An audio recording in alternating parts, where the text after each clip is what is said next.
Positive T. Subscribe and stay tuned. Let's get into the video. How to find a hobby. A hobby is a great way to stay busy during downtime. Many people find hobbies relaxing and a great way to unwind. However, many struggle to stick with hobbies once they start them. In order to find a hobby you'll keep, think practically. Choose something you have the time and money for. You should also think about your personality and interests. When beginning your hobby, start slow and have patience. You're more likely to stick with a hobby if you ease in gradually. Step 1. Making practical considerations. 1. Assess your budget. Some hobbies are more expensive than others. Before choosing a hobby, think about your personal budget. What can you reasonably afford? Some hobbies require a lot of equipment. If you want to take up a sport like, say, hockey, you will need a stick, ice skates, and so on. This can get expensive fast. But if you have the money and are truly interested, it may be worth it. If you're on a budget, look for a hobby that's low cost.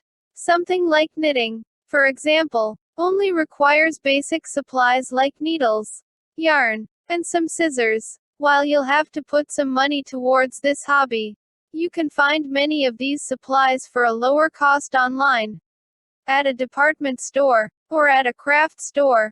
2. Think about the time commitment. If you're very busy, you may not want an incredibly time-consuming hobby. However, if you have a lot of free time on your hands, a hobby that requires a lot of time may help you stay busy.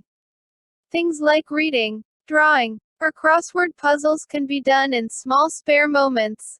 You can do these things on your lunch break or after dinner at night. They do not require a lot of time. These may be good if you're already busy. Other hobbies require a great deal of free time. Something like gardening, for example, must be done for a set number of hours each day. If you have a lot of free time to fill, opt for a hobby like this. 3. Weigh in how social you are. Be honest with yourself about your need for socialization. If you're a more social person by nature, you're unlikely to stick with a solo hobby. If you tend to prefer to spend time alone, a hobby you do with others may not interest you. If you need the motivation of others, joining a sports team or a book club can be an excellent hobby as it forces you to interact with others. If you're a more introverted person, something you do alone, like reading, may be a better choice.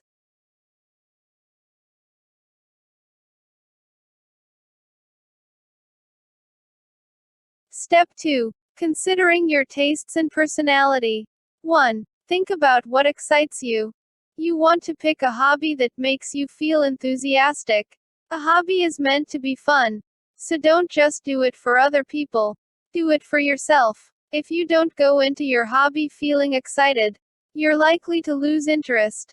Think about things you find fascinating and stimulating when choosing a hobby. Think about skills you have always fantasized about having. Have you occasionally imagined yourself as a talented singer? Teaching yourself to sing in your spare time may be exciting for you. Have you always wanted to impress people with your art?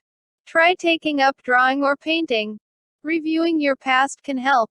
What subjects did you love in school? What extracurricular activities from high school or college were most thrilling for you?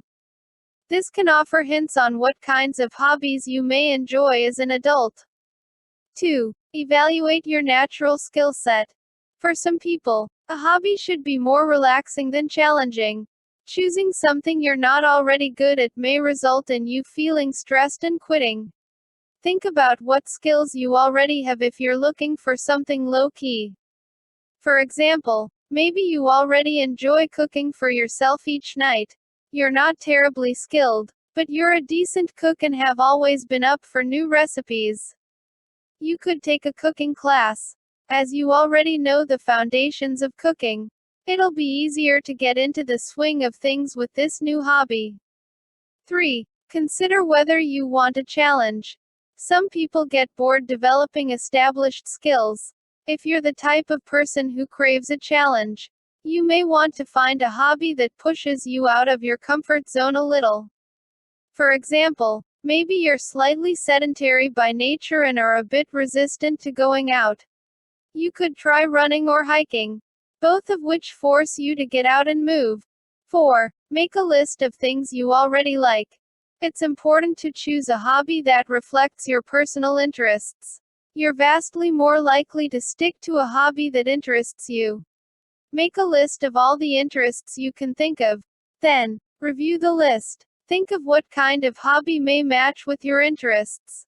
For example, you may write down things like words, books, language, culture, trivia, and so on. A good hobby may be doing crossword puzzles, which will force you to think logically about words and use your trivia knowledge to decipher clues.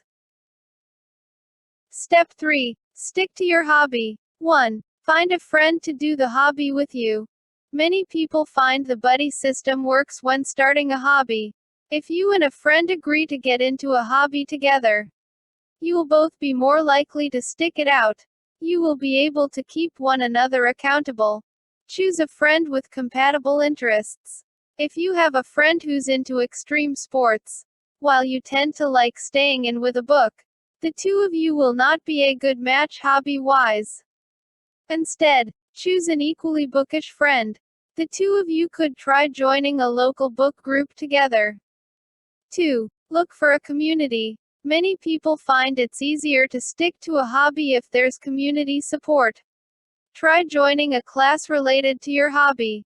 If you like singing, for example, join a local choir. If you tend to be more solitary, you can look for support online. If you're a knitter, for example, you can post in forums asking for advice and inspiration involving new knitting projects. 3. Start small. If you jump into a hobby too quickly, you may grow impatient and quit. Do not think you have to commit all your time and energy to a hobby right away. Start by doing your hobby for a set number of minutes each day. As you get more accustomed to the hobby, increase this number gradually. If you're trying to take up running, for example, try starting off with 5 to 10 minute runs and gradually increasing the length as you get more physically fit. 4. Have some patience when trying something new. If your hobby is something you've never done before, you're unlikely to be good at it right away. Have some patience as it takes time to build up a skill. Try to remind yourself why building this skill set is important to you so you'll have the motivation to keep going. 5. Do not force yourself to continue a hobby you do not like. You will never know whether you'll take to something if you don't try it. It's okay if you give a hobby a solid shot and decide it's not for you. A hobby is meant to help you distress and wind down. If it's doing the opposite, try something else. Remember, the hobby you're most likely to stick with long term is the one you like. Most importantly, do not spend a lot of money on pricey equipment before you know if you'll stick to your hobby. Wait until you're committed to make big purchases. Kindly comment below the hobby you have chosen or the hobby you already have. Thank you for watching. Subscribe and stay tuned to Positive Tea.